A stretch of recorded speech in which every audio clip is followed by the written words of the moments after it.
En este sentido, la Cábala, surgida hacia finales del siglo XII, es conocida como una disciplina y escuela de pensamiento esotérico relacionada con el judaísmo y que utiliza varios métodos para analizar sentidos recónditos de la Torá judía. Asimismo, nuestro siguiente invitado apunta que el camino de la Cábala es un proceso que se desarrolla a lo largo de toda la vida y que implica un alto crecimiento personal. Pero, ¿cuál es el significado de la Cábala? ¿A qué tres interrogantes fundamentales se basa el estudio de la misma? ¿En qué sentido la Cábala es una vía de plena realización espiritual? ¿Qué se entiende por el árbol de la vida según las enseñanzas de la Cábala? ¿Qué es exactamente una dimensión según sus postulados? ¿Qué secreto revela la Cábala? ¿Qué se entiende por sabiduría oculta? ¿Es la Cábala una potente herramienta de transformación y crecimiento personal?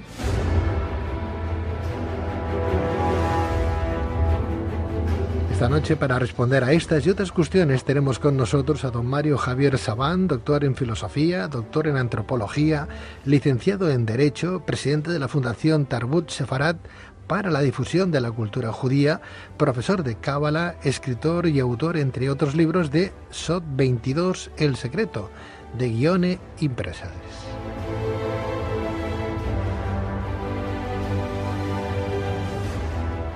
Doctor Mario Javier Sabán. Mario, muy buenas noches. Buenas noches, Pedro. ¿Es Cábala con el acento en la primera vocal, Cábala o Cabalá? El término nace del antiguo hebreo que proviene de lekabel. Lekabel quiere decir recibir. Por lo tanto, la disciplina de la Cábala es saber recibir. Y claro, ¿saber recibir qué? En el castellano, en el español en general hablamos de Cábala, pero también decir Kabbalah no está mal. En hebreo en general se dice Kabbalah, con ese acento final en la A, pero no, ya los dos términos en este momento son indistintos. Yo muchas veces hablo de Kabbalah o Kabbalah indistintamente debido a la utilización muy común del término, ¿no? Así que yo creo que ambos, en el hebreo original es Kabbalah, es con acento final, pero no necesariamente. Ya te digo que la verdad que utilizamos también Cábala así de manera habitual, ¿no? Muy bien. ¿Y la escribimos con C de casa o con K de kilo? También lo mismo, y con W alta y con H al final y con H no en el final. Son traducciones de términos hebreos que no son exactamente traducibles. Hay algunos que le ponen la W alta, hay otros que ponen con H, otros sin H. Vas a ver muchos, sobre todo los que vienen del mundo anglosajón, que ponen la K de kilo, como en francés, y también en español ha pasado a ser C. Encontrarán también muchos lectores el término con Q. Misteriosamente también lo encontrarán con Q, pero claro, es traducir una letra del hebreo en todas las formas posibles de otros idiomas. Al final, todas son correctas si están nombrando realmente el término, ¿no? Entiendo. Antes hablabas de ese recibir, ¿no? Kabbalah proviene del verbo hebreo lekabel, como bien decías, recibir, pero el término Kabbalah podemos encontrar también, si lo descomponemos, el término como son kahal, con H, ¿no?, que significa comunidad, y también la palabra ahab, que significa llama, y la palabra lev, que significa corazón. O sea que la Kabbalah en sí también podría ser la comunidad o la llama, palabra de la comunidad de la llama o algo así. ¿O? Mira, el tema es el siguiente: cualquier tipo de palabra en hebreo, Kabbalah incluida, puede ser descompuesta en los diversos métodos de gematría, notaricón, etcétera, que son métodos muy precisos, prácticamente matemáticos, que fueron desarrollados sobre todo por Abraham Abulafia, uno de los místicos del que tenemos que hablar mucho, que nació en Zaragoza, pasó por Barcelona, explicó durante 1 año y medio temas del esoterismo más profundo judío, y luego terminó en el sur de Italia. Este autor, en casi todas sus obras, que por primera vez están publicadas entre el 2000 y 2010, quiere decir que desde 1292, que falleció aproximadamente, hasta el 2000, todas esas obras estuvieron en manuscritos. Por tanto, como trabaja la Cábala es la desestructura de las palabras, buscando significados ocultos.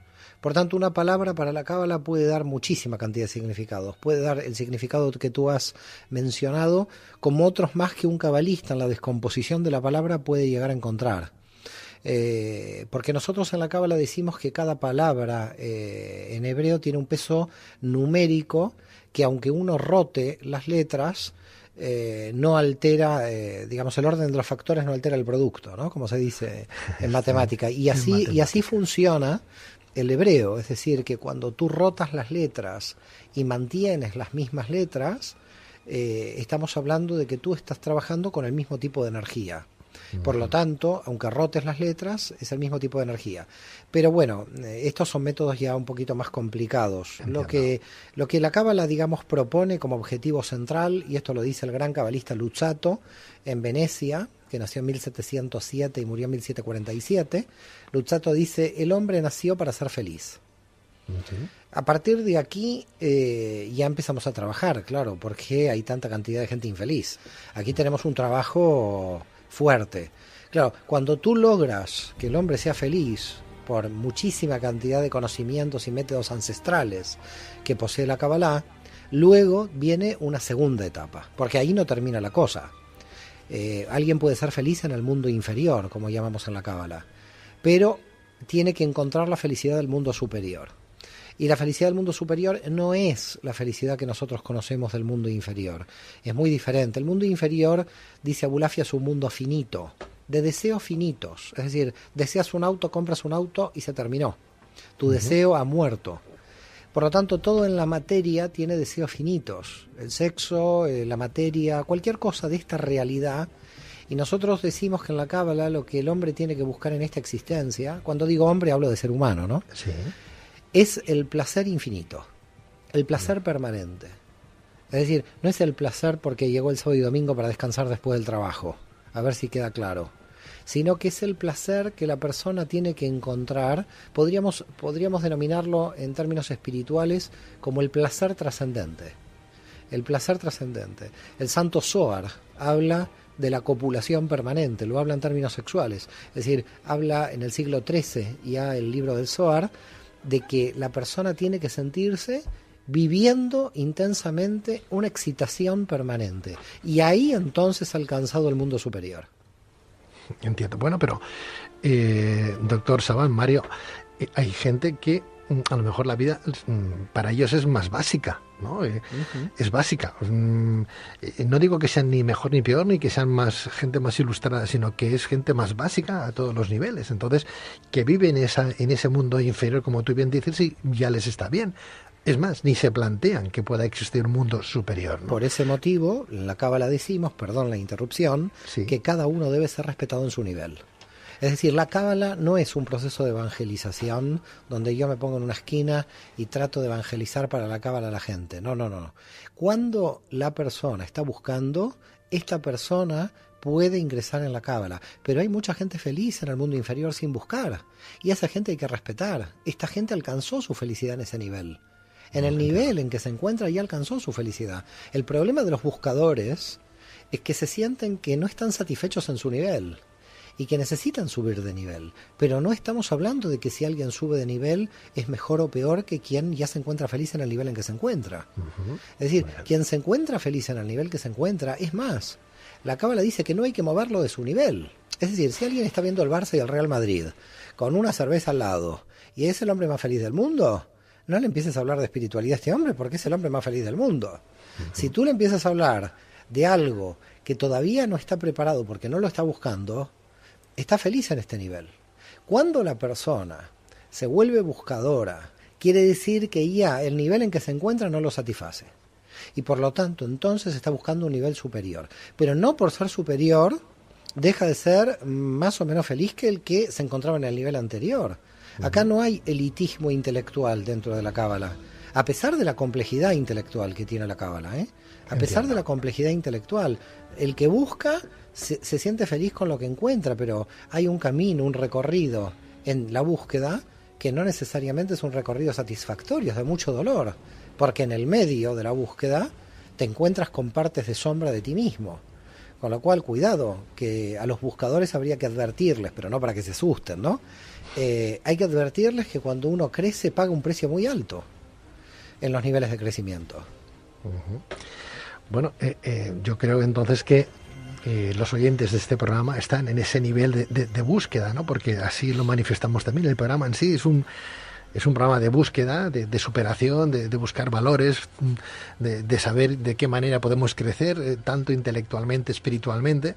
Por consiguiente, estamos en esa búsqueda, en esas preguntas que se hace también la Cábala. ¿Por qué nací? ¿Qué sentido tiene mi vida? ¿Y por qué moriré? ¿No? También son preguntas como las 5 W que a uno le enseñan en periodismo, ¿no? Las 5 W de dónde venimos, hacia dónde vamos, etcétera, etcétera, ¿no? O sea que los buscadores, fíjate que si el programa ha cumplido 26 años y tenemos ahí, pues, felicidades. Gracias, Mario. Un montón de gente que viene pues queriéndose aprender con gente de tu talla, ¿verdad? Aprender cosas que le pueden ayudar en su crecimiento personal, que no se han echado para atrás, que no les ha llegado a ellas nuestra promoción de una forma simplemente publicitaria, sino que están ahí y siguen el leitmotiv un poco de este programa, que es esa búsqueda. Estarán hoy encantadas con tus explicaciones, porque de eso se trata, o de esto trata este programa, de esa búsqueda interior. O sea que si a través de la Cábala podemos entrar a ese conocimiento y estar en un nivel que nos pueda dar también esa felicidad que cuando juega el Madrid y el Barça con una cerveza al lado no tenemos, porque preferimos que gane el Celta, por ejemplo. Bueno, esto ya ahí no quiero entrar, porque usted me está llevando al mundo inferior, pero no por el Celta lo digo por todo, lo digo por todos los partidos. Yo para mí el punto... Lo digo por buscar un poco, porque yo no soy ni del Madrid ni del Barça. Bueno, quiero decir, para buscar un poco la pullita aquella, dice, bueno, Pedro se mantiene bueno, en equilibrio. En verdad los que estudiamos la Cábala no tenemos que ser realmente de ningún equipo, porque tendríamos que mirar quién juega bien, ¿no?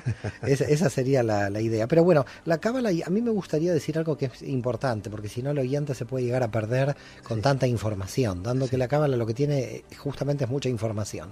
Y para mí, fundamentalmente, la Cábala, dicen los cabalistas, no es un camino de creencias, es un camino de conocimiento. Esto es muy, muy importante. ¿Por qué? Porque alguien dice, bueno, yo creo en Buda, ¿puedo estudiar la Cábala? Usted puede estudiar la Cábala. Yo no creo en Dios, ¿puedo estudiar la Cábala? Sí, usted puede estudiar la Cábala. El tema es que la Cábala representa una metodología muy precisa, probada por experiencia por los propios cabalistas, porque, cuidado, ¿a qué estamos llamando conocimiento dentro de la Cábala? Conocimiento en la Cábala es el conocimiento que pasa por la experiencia personal del cabalista. Y no se puede escribir dentro de la Cábala si uno no pasó por la experiencia. Yo no puedo escribir teoría. El conocimiento de la Cábala no es teórico, es experiencial. Lo tuve que pasar por mi realidad y lo tuve que bajar a la materia y tuve que sentir. Es decir, yo no puedo hablar del mal teórico. Yo tuve que tener la tradición de un amigo para entender cómo funciona el mal. Entonces, cuando tengo el mal real, el mal práctico, cómo funciona el mal en la realidad, entonces a partir de ahí puedo crecer, porque es un conocimiento que está verificado, que es experimentado. Por tanto, hay algo muy importante. Cuando hablamos de conocimiento en Cábala, nunca es teórico, siempre es práctico, siempre debes llevar a la acción material. Y fíjate qué interesante, ¿no? Está muy alejado, porque la Cábala es una mística occidental. Tiene diferencias con las místicas orientales. ¿En qué sentido? En que el trabajo de introspección personal que plantea la Cábala a través de la metodología del árbol de la vida es un trabajo de introspección que nunca tiene que producir introversión. Es un trabajo de introspección donde cuando yo estoy en el contacto social, tiene que continuar mi introspección. Porque el problema es tomar la espiritualidad como fuga de los problemas de la realidad. Y entonces la espiritualidad se vuelve patológica. Porque la espiritualidad tiene sus patologías. ¿Cuándo algo es patológico? ¿Cuándo algo está desequilibrado?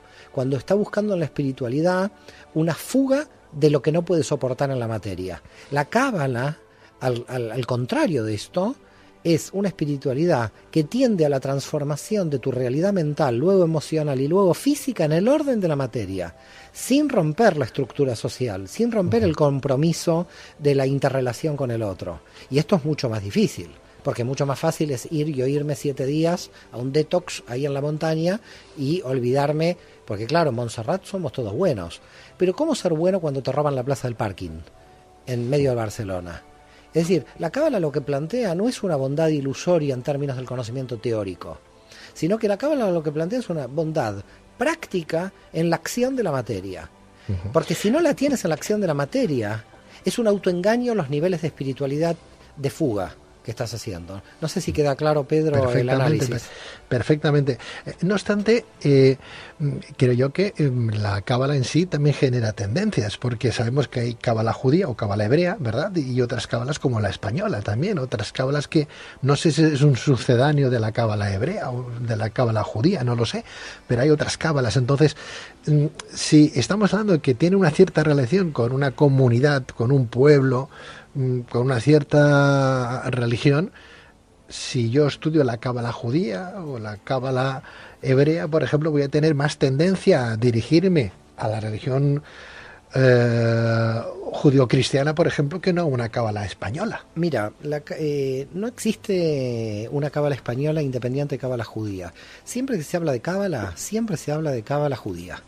Es decir, lo que pasó en España fue que pensadores judíos crearon unas tendencias de cábala aquí, porque fueron judíos españoles. No se puede diferenciar cábala judía de cábala española, dado que toda la historia de la cábala en España fue trabajada y escrita por judíos. Cuando existe una cábala que podríamos llamarla diferente, que es la cábala cristiana en Italia, por Pico de la Mirandola y por Reuchlin en el siglo XV, esa cábala cristiana tiene muchos problemas para entender la cábala porque tienen problemas al entender el hebreo. Así que, de raíz, la única cábala que hay es la cábala hebrea. Correcto. Cuando se traslada a España por la gran presencia judía que tiene España, todo lo que nosotros llamamos cábala española también es cábala judía. Ahora, cuando va a nacer un tipo de cábala diferente en el norte de Italia, que podríamos decir va a desarrollarse un tipo de cábala cristiana, esa cábala cristiana va a tener grandes problemas para construir un tipo de cábala porque le falta el conocimiento del idioma hebreo. No a los primeros que intentaron crear la cábala cristiana, sino a las formas de cábala simbólicas que en Europa occidental se desgajaron de la cábala. A esto llamemos masonería o esta llamamos tarot. O la Golden Dawn, todas las espiritualidades que todas toman símbolos de la cábala. Pero son espiritualidades que se quedaron con lo simbólico, pero perdieron el contenido. O sea, son sucedáneos del original. Es decir, serían como sucedáneos de ese original. Y fíjate los grandes problemas que tenemos para poder estudiar, ¿no? Yo cuando estoy en Barcelona con mis alumnos explicándoles cábala, ya parto de un problema. Muchos vienen de lugares del esoterismo, sobre todo inglés, porque aquí Cataluña tuvo mucha influencia del espiritismo inglés del siglo XIX, ¿no? Y de la masonería, y esta gente trabaja con un árbol de la vida que no es el árbol de la vida de la tradición más antigua de la cábala hebrea.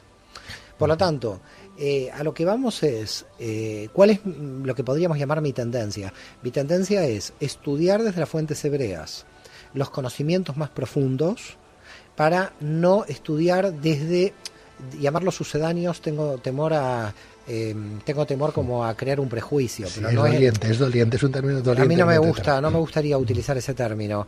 Me gustaría llamarlo, no sé, desviaciones simbólicas o otro tipo de desarrollos, ¿no? Pero a lo que voy es que lo importante sería ver realizar un trabajo hacia las fuentes. Entonces, claro, ¿cuáles son las fuentes?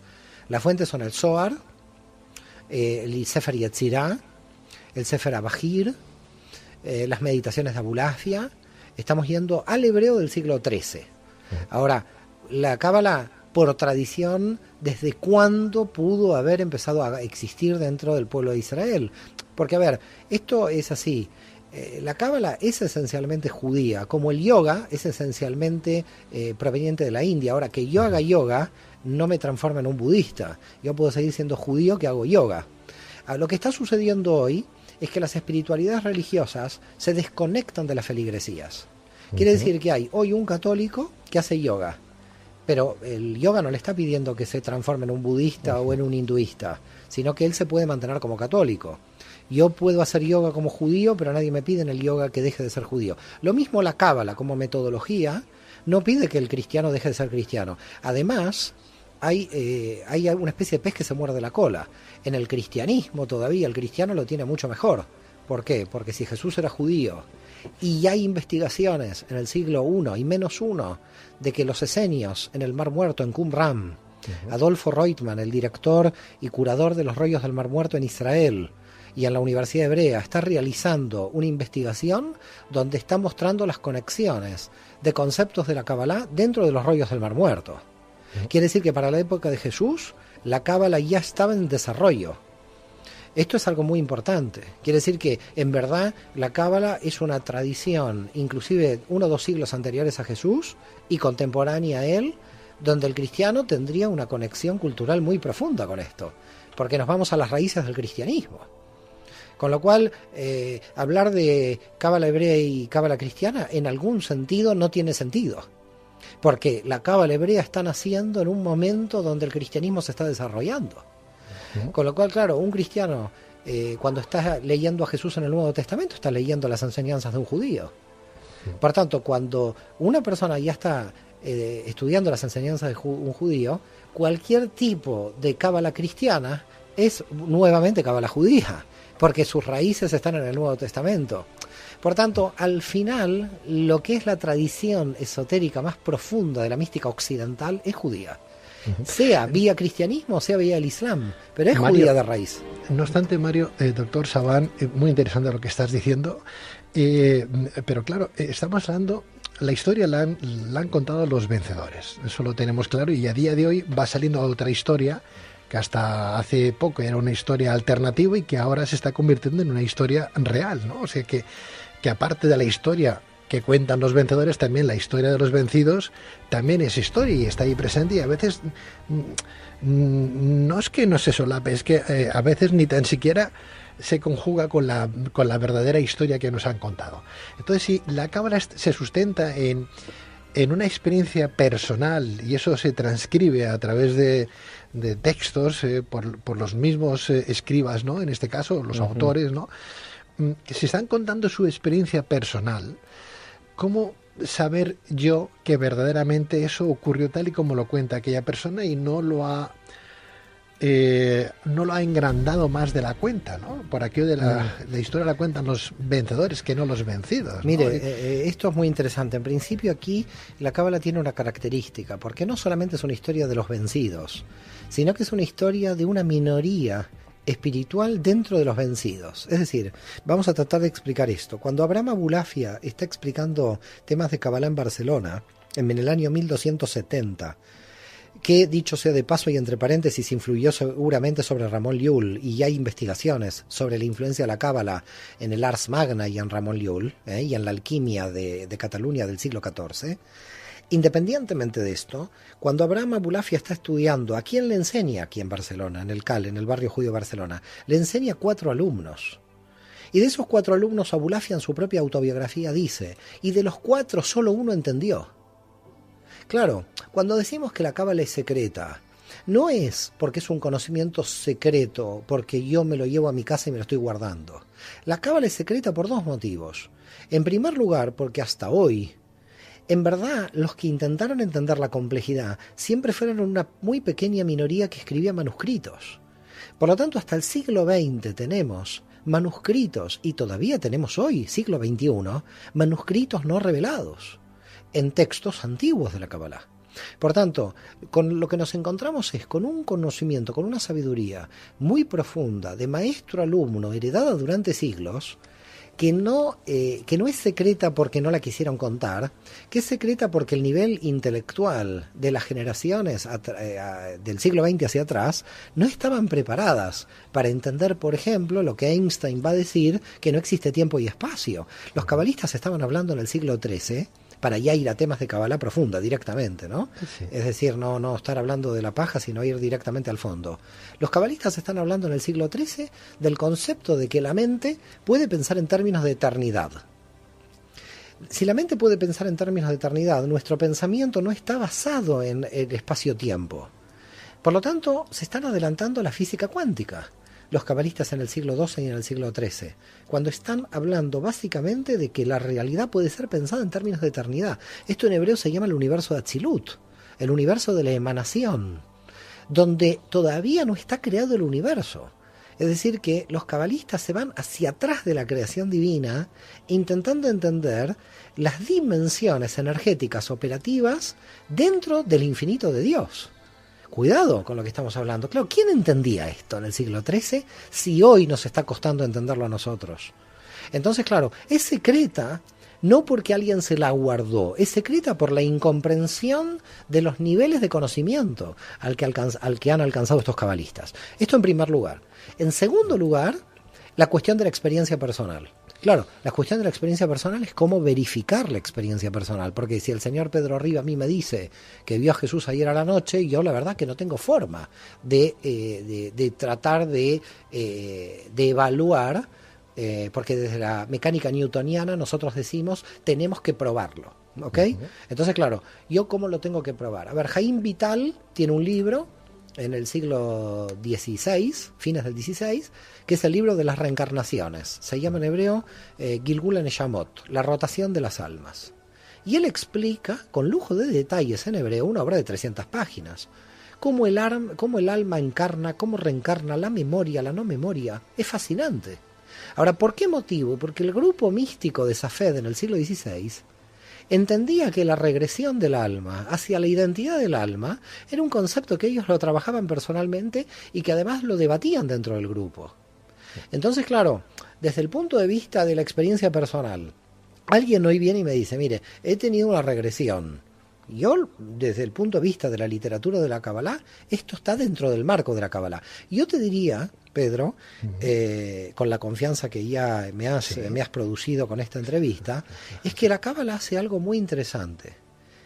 La gente en los niveles espirituales muy altos, que es considerada como loca a nivel social, la Kabbalah le da estructura. La Kabbalah le dice, mire, lo que usted piensa, lo que usted siente no es nada loco. Lo que usted piensa y lo que usted siente, lo pensaron y lo sintieron sabios de la Edad Media, que además lo explicaron. Porque el problema de la espiritualidad muy alta es que no te entiende nadie, Pedro. No, realmente. Ahora vamos a hablar a los oyentes, porque si nos coge un psiquiatra nos envía a lo patológico. Es decir, nosotros, para la psicología tradicional y la psiquiatría, estamos cerca de la patología, cerca o adentro.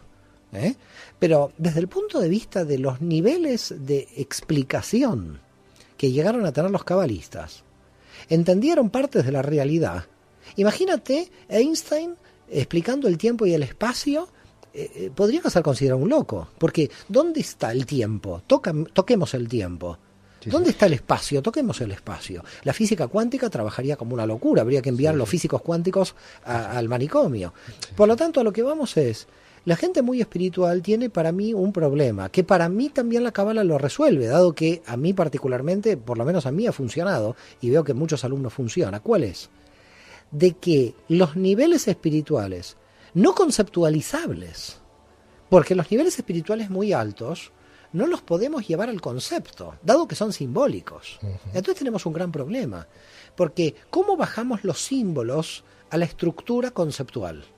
¿Cómo yo voy a explicar algo donde yo no tengo palabras para explicar la experiencia que estoy teniendo? De ahí que la Kabbalah sea polisémica. Y de ahí que la Kabbalah sea tan potente, porque la Kabbalah le da palabras a lo innombrable.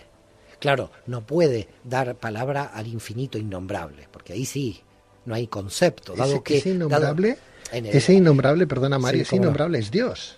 Claro, pero cuando dices Dios ya lo conceptualizas. Vale. Entonces, claro, entramos en un problema. Pero en sí Dios sería, en ese árbol de la vida, es el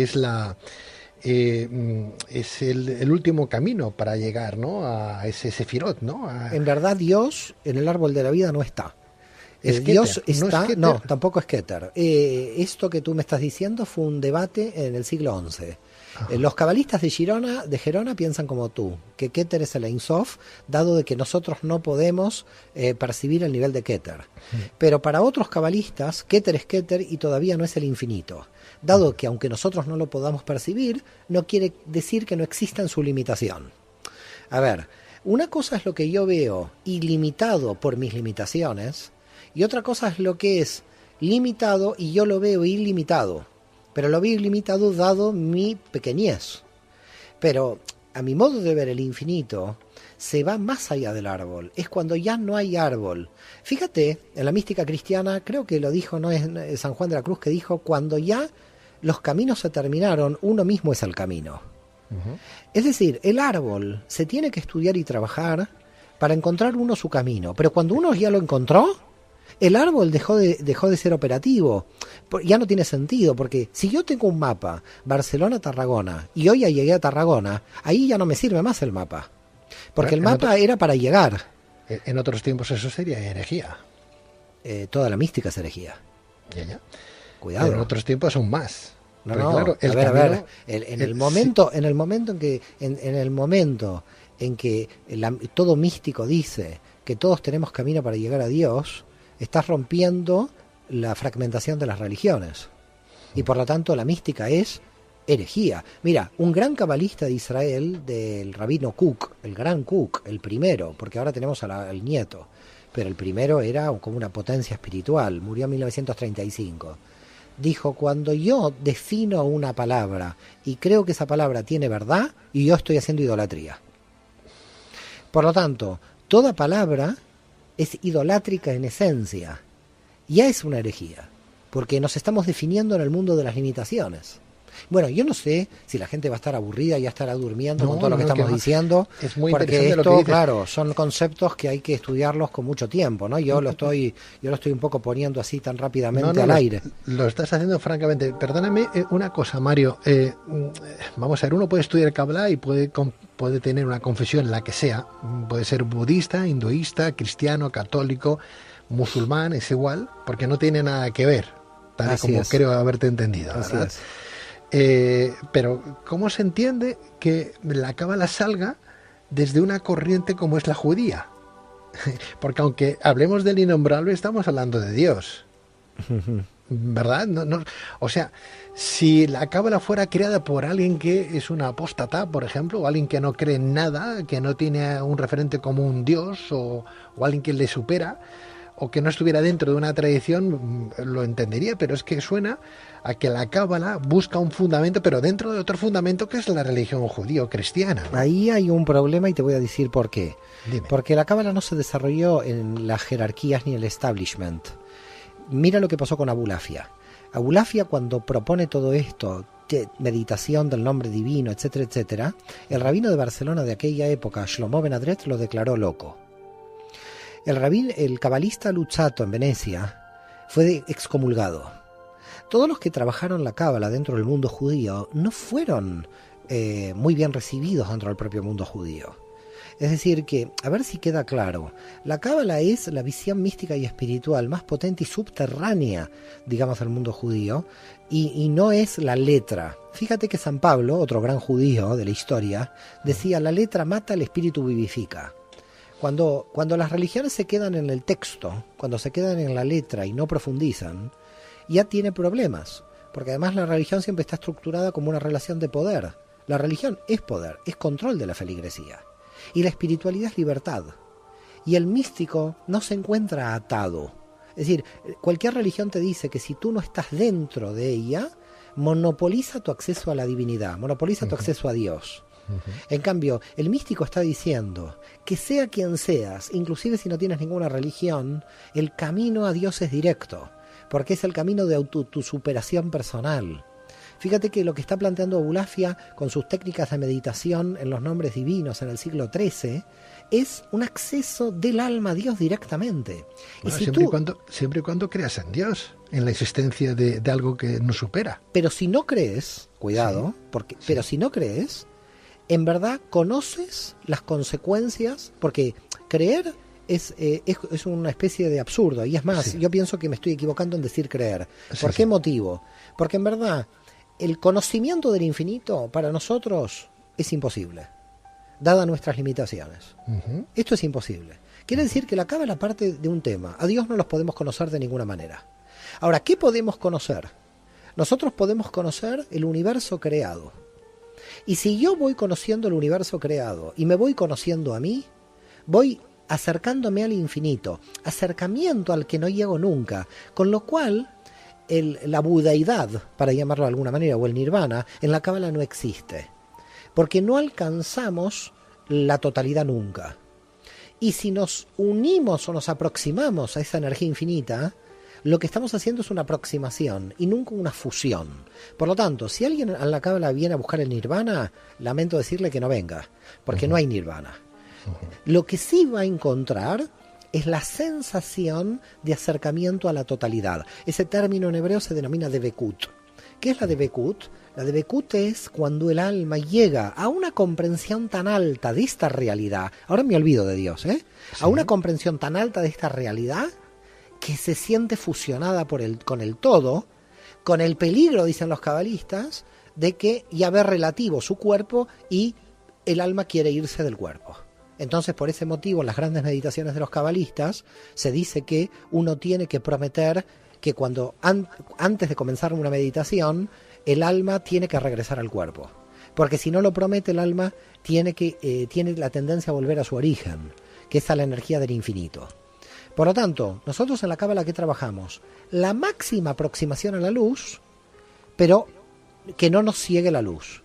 Por eso Isaac el ciego de Gerona, no estaba ciego por oscuridad, estaba ciego por la luz. Y el problema que tiene la gente que entra al mundo espiritual, que se enceguece de la luz. O sea que un ateo podría estudiar Cábala y entrar en la Cábala. Lo puede hacer perfectamente. Porque en verdad el cabalista y el ateo están... Yo te diría que el cabalista está muy cerca del agnóstico. Más que... es una cosa misteriosa, porque la Cábala es gnosticismo y agnosticismo al mismo tiempo. Es decir, a ver si se entiende. Conocimiento y agnosticismo. Es decir, es la Cábala gnóstica en el sentido de que, y Asriel de Girona lo dijo en Gerona, en la escuela de la Cábala de Gerona, la redención proviene de mi propio conocimiento. Claro, la redención en la Cábala no viene de la fe. Yo creo en tal cosa y me salvo. No existe esto en la Cábala. Lo que existe en la Cábala es, yo estoy haciendo un esfuerzo personal a partir de elevarme en el conocimiento. Por supuesto, tomando en cuenta lo que ya dijimos hace más o menos media hora, de que el que está feliz en su propio nivel hay que dejarlo ahí, ¿no?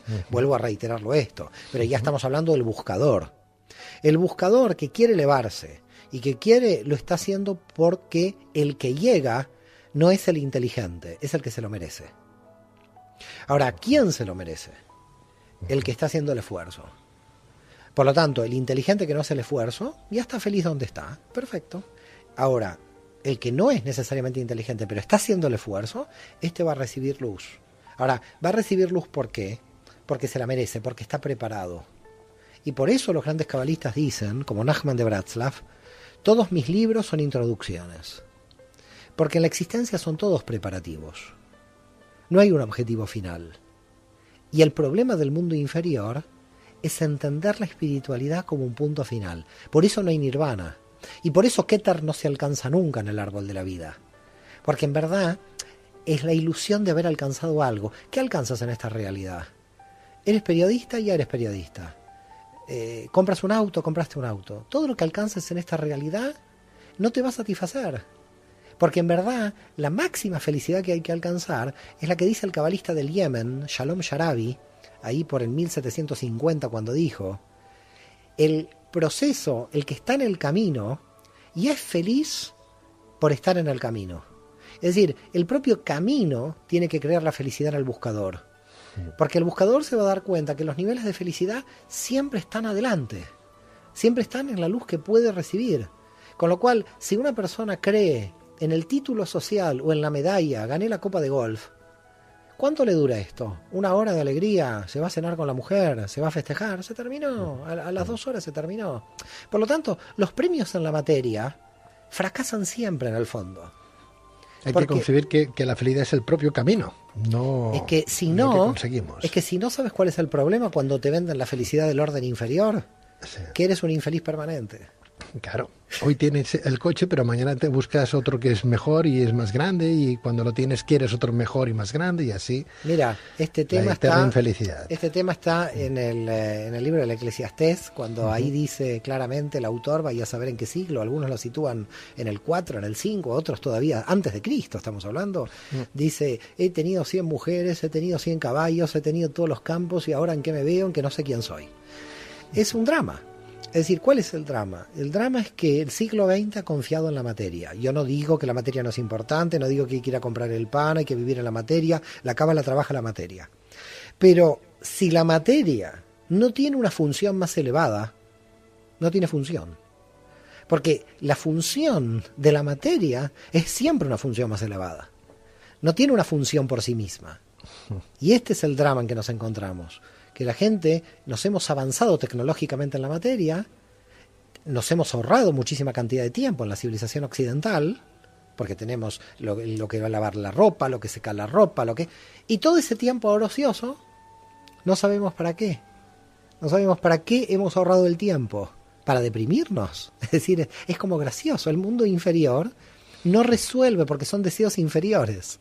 Entonces no lo termina de resolver si no hay espiritualidad. No obstante, Mario, doctor Sabán, antes hablábamos, haciendo una pequeña regresión a un tiempo atrás en esta misma entrevista, ¿no?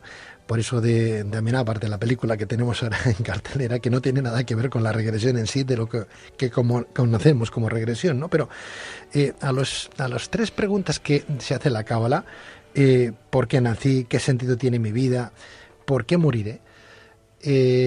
Cuando, por ejemplo, el aprendiz, el principiante, ¿no? el que está metido o que quiere introducirse, se hace esas preguntas. Por ejemplo, si yo te hiciera a ti esas preguntas, o te hago a ti para que tú me contestes desde tu punto de vista, ¿tú por qué naciste? ¿Qué sentido tiene tu vida o mi vida? ¿Y por qué voy a morir? ¿Qué le dirías o qué te dices a ti mismo? Como gran conocedor de la Cábala que... A ver, en primer lugar, todas mis respuestas van a ser respuestas desde donde yo lo veo, con lo cual no van a ser respuestas nunca objetivas, en el sentido que los demás pueden no compartir lo que yo diga, ¿no? Este es mi camino, y decía Bulafia, cada uno tiene su camino, y no le puedo al otro cortar su camino, desviarle su camino. Si yo creo que mi camino es el correcto, el del otro indudablemente es incorrecto. No es así. Mi camino es el camino, mi camino, y el camino del otro es su camino, y aunque yo desde mi perspectiva lo veo incorrecto, no puedo decir que es incorrecto el camino del otro. Por tanto, a ver, y en estas respuestas que te voy a dar, yo coincido con la Cábala. Es decir, aquí, porque muchos temas no necesariamente con los cabalistas antiguos yo pueda coincidir. Me peleo mucho con ellos. No necesariamente siempre hay coincidencia, ¿no? Porque uno tiene libre albedrío. Pero en primer término, hay una importancia fundamental por la cual el alma viene a esta realidad. Y nosotros decimos desde la Cábala que el alma viene a encontrarse a sí misma, viene a encontrar su identidad. Es decir, el alma viene a saber quién es. Así que aquí tenemos ya una primera respuesta, y es una respuesta que te la hago desde mi corazón. Es decir, yo la siento, esta respuesta. Sí, es decir, si yo te digo por qué yo estoy aquí, porque yo estoy cumpliendo el plan de mi propia identidad. Y estoy redescubriendo mi identidad. Nosotros a esto lo llamamos en la Cábala la raíz del alma. El alma viene a conocerse a sí misma. A partir de aquí, el sentido ya está dado, porque si se viene a conocer a sí misma, ya uno sabe el sentido. Pues ahí está la cuestión. Porque ¿Cuándo uno enferma? ¿Cuándo uno enferma? Cuando uno está haciendo en su vida cosas que no van en el sentido correcto de la naturaleza del alma. Es decir, ¿qué es la enfermedad para la Cábala? Porque también existe la enfermedad. ¿Qué es el desequilibrio? Cuando la persona no está haciendo, yo no sé en términos cristianos cómo lo llamaríamos, pero es más que su vocación, es como su misión. Es como, esta persona nació para ayudar en una ONG en África y es la persona más feliz del mundo. Esta persona encontró la naturaleza de su alma. ¿Se entiende? Entonces, yo puedo no ir a una ONG en África y salir corriendo, porque quizás no es la naturaleza de mi alma esta. Entonces, cuando uno identifica lo que nosotros llamamos en la Cábala, en la Tiferet, el centro del yo, cuidado cuando hablo del centro del yo, porque el centro del yo es incondicional. El centro del yo tiene como un gran problema para identificarlo, porque ¿cuál es?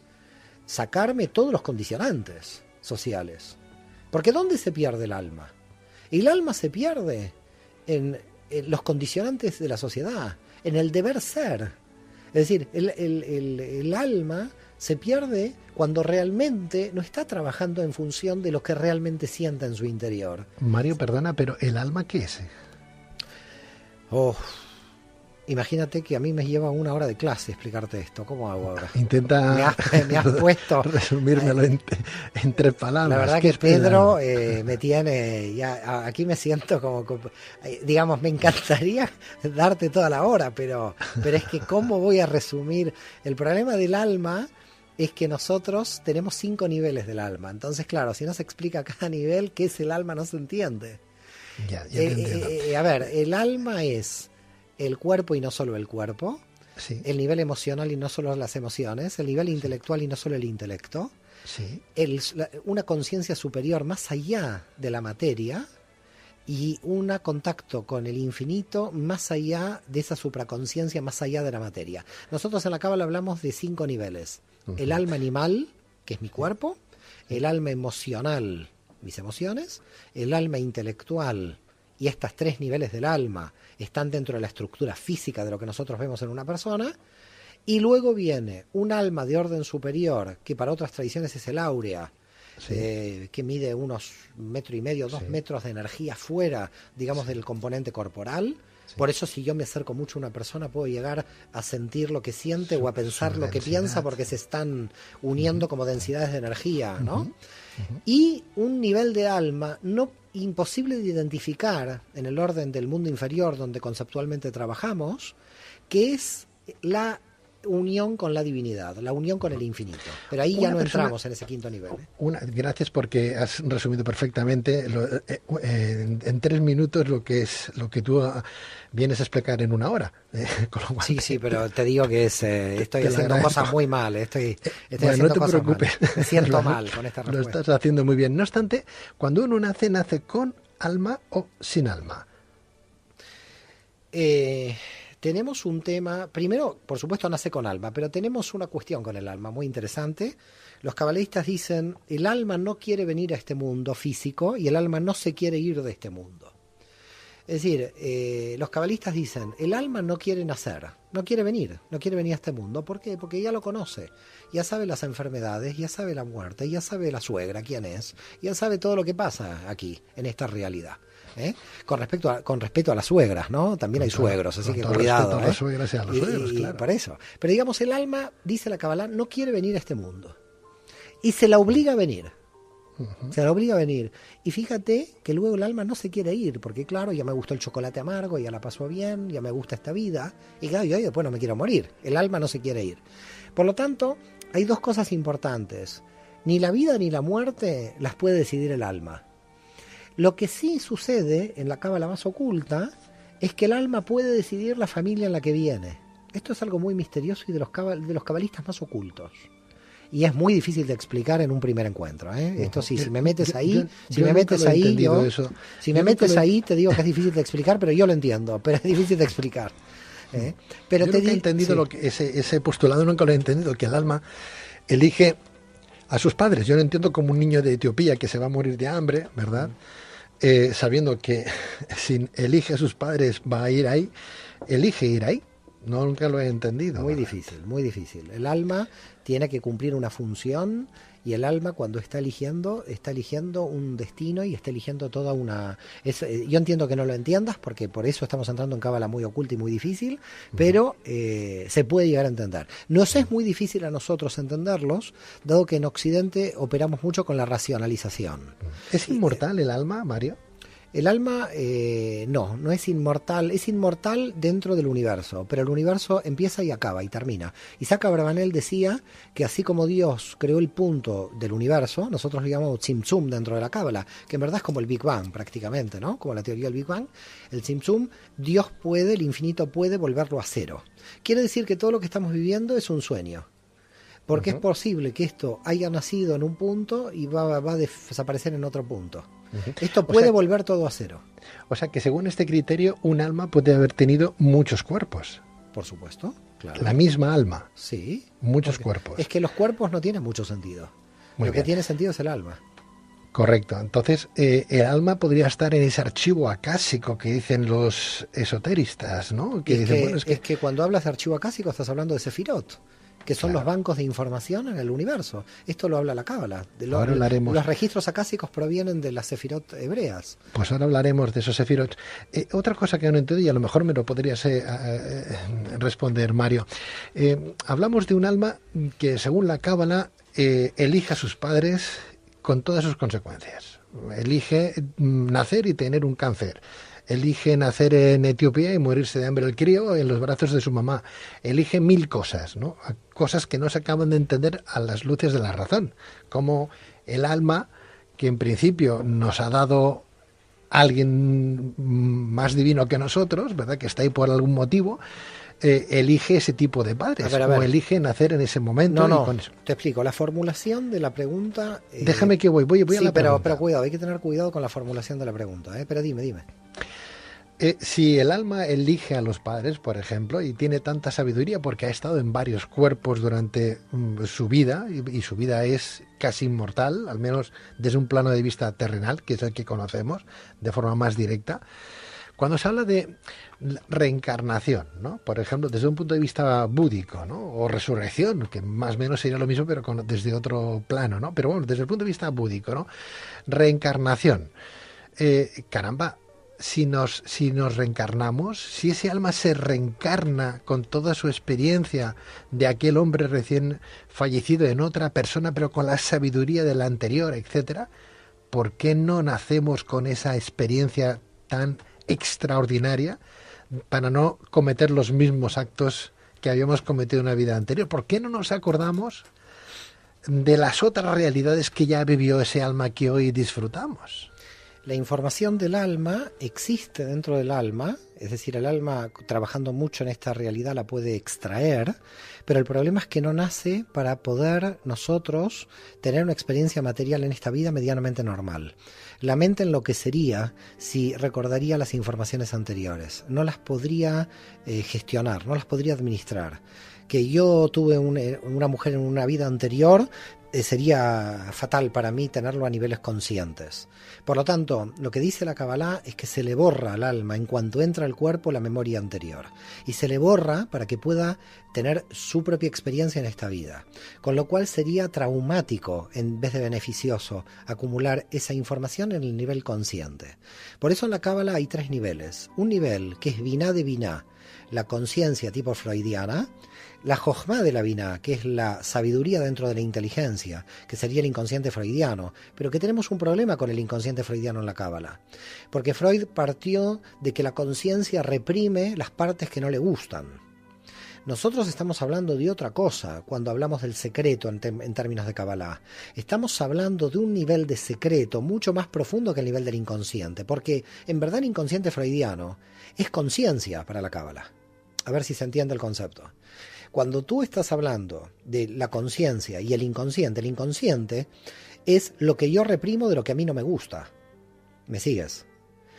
Cuando estás hablando de secreto en la Cábala, no estoy reprimiendo lo que no me gusta. Estoy teniendo en el banco de información una información que mi mente no la podría organizar si la tendría mi mente entera, esa información. Es decir, son los límites de la mente. No tiene una relación con lo que no me gusta de mi conciencia, que es el inconsciente de Freud, sino que el secreto en la Cábala de la memoria del alma es algo más profundo, es lo que nosotros llamamos Keter de la Binah. Es un nivel de memoria de la información del alma que no podría ser administrada por la propia mente, pero sí que trabaja en términos simbólicos. Te voy a dar un ejemplo. El alma puede ir a un sitio en Finlandia, el tipo vive, no sé, en Tarragona, ¿no? Y decir, yo esto lo conozco. Esto lo conozco. Yo estoy en un río en Finlandia y el alma decir, yo aquí estuve. No me digas cómo ni por qué. Un déjà vu. Pero esto para la Cábala es lógica pura. Se entiende perfectamente. De esto no hay que asustarse. Pero bueno, el déjà vu es la carga de información de la memoria del alma que de repente por lo simbólico aparece. Pero no solo eso. De repente te encuentras con un hombre y una mujer que no lo viste nunca en tu existencia, y dices, a este hombre lo conozco. ¿Y de dónde lo conozco? Hay unos niveles, dice la Cábala, muy secretos del alma, que el alma tiene una memoria oculta mucho más allá del inconsciente freudiano, de la represión de los niveles conscientes. Sin querer romper ese misticismo que pueda tener la Cábala, ¿no? Sin embargo, hay algunos autores, investigadores o científicos que a día de hoy apuntan que ese déjà vu de algo que ya he vivido, que algo que ya conozco, obedece a que uno de nuestros ojos emite una visión anterior que el otro a nuestro cerebro lo procesa y parece que ya lo hayamos vivido. O sea, yo no sé si eso es una excusa a una respuesta que no sabemos dar desde un punto de vista científico y que se la inventan. O verdaderamente uno de los ojos ve antes que el otro y procesa el cerebro aquella visión y da la sensación de que ya lo hemos vivido o que ya conocemos a aquella persona. A ver, Pedro, tú ves los colores, ¿estamos de acuerdo? Sí, daltónico no somos. Ok, sí, pero los colores no existen, Pedro. Los colores no existen. Claro que no existen, son frecuencias de luz. Sí. Entonces, ¿qué estamos viendo? A ver, ahora te hago la pregunta yo. ¿Qué estamos viendo? Todo en blanco y negro como los perros. No, ni blanco y negro. Estos son frecuencias de... ¿Qué son los colores? ¿Por qué nosotros podemos ver un arco iris? ¿Qué es un prisma? Una luz que pasa y descompone. ¿Qué son los colores, Pedro? No existen los colores. Entonces, las formas que procesa mi mente son mentiras de la realidad. Mentiras basadas en las limitaciones sensoriales personales de nuestra mente. Y este es el drama que plantea la Cábala. El drama que plantea la Cábala es que en los niveles más ocultos de esta realidad, la realidad no es comprensible por nuestra mente. Y que tenemos que reorganizar nuestros conocimientos integralmente. Porque si no los reorganizamos, partimos de formas de la realidad. Es decir, si yo parto de los colores como formas de la realidad, yo me estoy autoengañando. Por ese motivo, un pintor en Francia pinta el verde diferente que España, porque la frecuencia de luz en Francia es diferente que España. A ver si queda claro de qué estamos hablando. Estamos viendo una realidad que miente, pero no es la realidad la que me miente. Son las formas de la construcción de mi mente las que me están mintiendo. Entonces hay que tener mucho cuidado porque la espiritualidad de la Kabbalah lo que está diciendo es, estamos hablando, Jesús decía, ciego guía de ciegos, los dos se caen en un pozo. Es decir, estamos ciegos guiando a ciegos, porque nadie puede partir de la realidad de que los colores existan.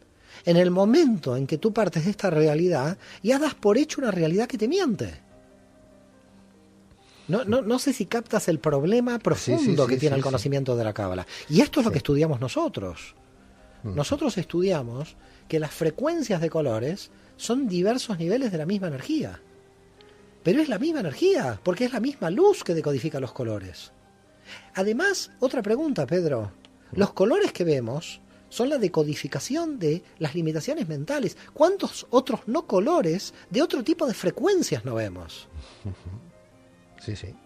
Porque, ¿qué estoy oyendo? Yo ahora te estoy oyendo a ti, queda claro. Pero en este momento en otra radio y en otro megahertz, alguien está también con una frecuencia. Y mi oído, si tendría otro desarrollo, también lo oiría. Y ahí sí el perro nos gana.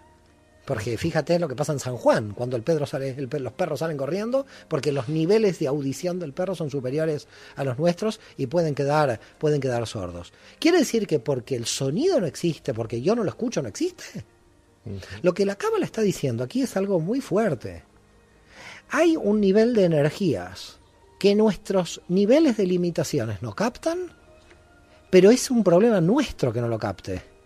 Pero los niveles de energía existen. Y ese nivel de información existe. Es decir, América existía, aunque los europeos creían que lo único que existía era Europa. Pero América existía. Y la gente estaba convencida, hasta el señor Colón o los vikingos, esto habría que debatirlo, no quiero debatirlo ahora contigo, de que América no existía y seguía existiendo, a pesar de que nosotros decíamos que no existía. Quiere decir que lo que hay que tener cuidado aquí es basar el análisis de la realidad en nuestras limitaciones. Por lo tanto, ¿cuál es el trabajo de la Kabbalah? No conocer la realidad, sino destruir las limitaciones con las cuales yo conozco la realidad. Es decir, la Kabbalah lo que primero que dice es, tus herramientas son deficientes. Y si no entiendes que tus herramientas limitativas son deficientes, no vas a cambiar de perspectiva, porque siempre estás viendo esta realidad leyendo La Vanguardia y bebiendo el café con leche a las 8:30 de la mañana. Cambia la realidad. Es decir, en Shanghái una persona no vive la realidad de Barcelona leyendo a La Vanguardia del grupo Godot, sino está en otra realidad. Y mientras nosotros tengamos la mente habituada, tenemos la mente distorsionada. Porque el peor mal, dice la Cábala, es el mal habitual. No es el mal mayor, de más intensidad. Qué forma de ilustrarlo tan interesante, ¿no? Y tan práctica. Me gusta que lo hayas ilustrado porque ahora sí, entiendo, se entiende perfectamente tus argumentos, Mario. Entonces, si no vamos a la realidad de raíz, sin las limitaciones formales de la mente, estamos cometiendo en todos los análisis un error muy grande. En el análisis de la realidad general. Entonces creamos unos niveles de autoengaño tan brutales, pero no son autoengaños intencionales. Son autoengaños derivados de nuestras propias limitaciones.